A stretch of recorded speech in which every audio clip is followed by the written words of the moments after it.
में सबसे सुंदर स्थान पर बना ये उत्तर प्रदेश सिंचाई अनुसंधान संस्थान सिंचाई अनुसंधान के क्षेत्र में देश की महान सेवा कर रहा है। सन 1928 में एक शोध केंद्र के रूप में स्थापित होकर सन 1954 में शोध संस्थान बना। IRI भारतीय मानक ब्यूरो के सलाहकार बोर्ड का सदस्य है। कि सिंचाई अनुसंधान संस्थान पूरे भारतवर्ष के जल विद्युत परियोजनाओं और नहर परियोजनाओं में एक मुख्य एवं महत्वपूर्ण भूमिका निभाने का कार्य किया। इसका बहादुराबाद स्थित हाइड्रोलिक रिसर्च स्टेशन अपने जैसा एक ही संस्थान है जहां गंगा नहर का पानी रिसर्च मॉडल्स में इस्तेमाल करके बहुत ही कम खर्च पर शोध कार्य किया जाता है। टिहरी बांध परियोजना का शोध कार्य भी सिंचाई अनुसंधान संस्थान रुड़की द्वारा ही किया गया।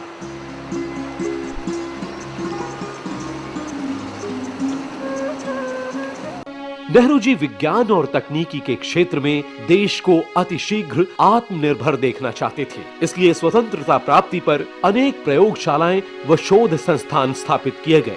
केंद्रीय भवन निर्माण अनुसंधान संस्थान भी उनमें से एक था। The very reason of establishing CBRI building such in Roorkee was because Roorkee विश्वविद्यालय की वजह से ही CBRI की स्थापना रुड़की में की गई। उस समय ऐसा समझा गया कि दोनों के साझा प्रयत्नों से अच्छा शोध कार्य किया जा सकता है। भूकंप, चक्रवात, बाढ़ सभी के लिए यहाँ विकसित तकनीकी वास्तव में उपयोग में भी लाई जा रही है। technologies are being developed here and they are being widely used. वैसे तो नेहरू जी ने अनेक बार रुड़की की यात्रा की, लेकिन CBRI मुख्य भवन के उद्घाटन पर नेहरू जी अपने अनेक मंत्रियों के साथ रुड़की आए थे। CBRI अपने क्षेत्र में आज राष्ट्रीय महत्व का संस्थान है, जहां अनेक उच्च योग्यता के वैज्ञानिक शोधरत हैं। रुड़की की नवीनतम मुकुटमणि है राष्ट्रीय जल विज्ञान संस्थान।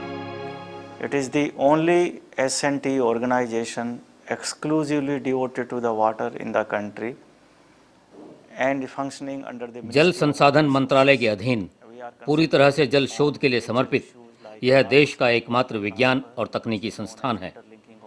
हमारा ध्यान नदियों को जोड़ना, जल संरक्षण, भूतल और भूगर्भीय जल का उचित इस्तेमाल, मौसम और अन्य प्रभावों का जल संसाधनों पर प्रभाव तथा स्नो और ग्लेशियर संबंधी जल शोध पर केंद्रित है।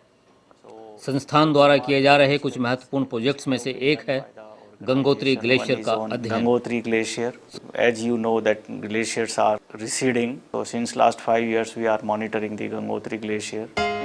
सन 1979 में स्थापित ये संस्थान देश भर में जल समस्याओं के निराकरण के क्षेत्र में अप्रतिम कार्य कर रहा है। देश भर में इसके उपकेंद्र स्थापित हैं।